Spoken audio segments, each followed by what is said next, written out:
The thing I love about animation is that it's infinite, right? We have infinite possibilities with animation. There's a reason that they didn't make Toy Story with live action film.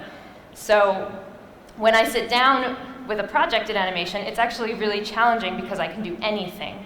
So I have to decide, what am I going to do? I'm only allowed one infinity per project. So if I give myself all of these rules, it helps me make decisions along the way and also meet my deadlines.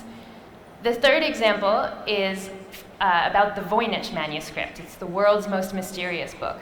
If you don't know about the Voynich manuscript, I really hope you'll Google it when you go home, because it's super weird.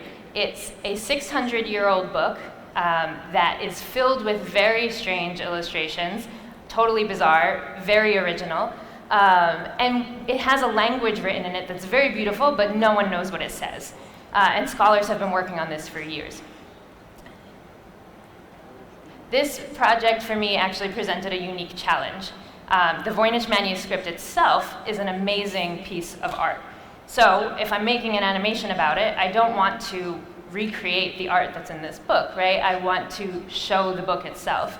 But I don't want to make a slideshow. Also, there's another problem, which is that the Voynich manuscript is 600 years old, and it lives in Yale's rare book library in a glass box. So we're not allowed to touch it.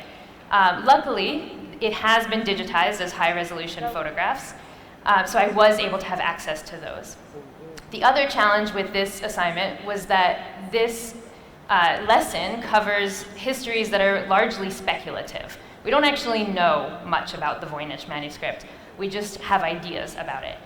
So I decided to work in a two-in-one approach for this one. Using After Effects, an After Effects artist and I worked together to isolate some of the images from the manuscript itself and some of the text.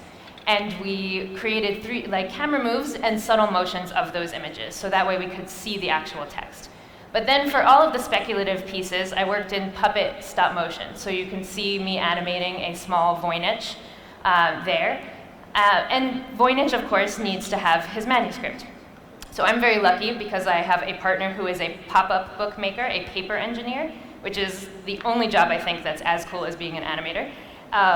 And he created for me this tiny Voynich manuscript from the digital pages. So you can see it here, and you can see it animating in that corner.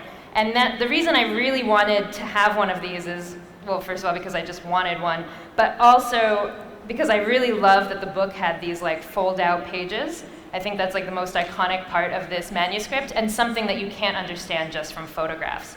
So I really loved getting to animate this little guy under the camera, and also to have a souvenir from this project.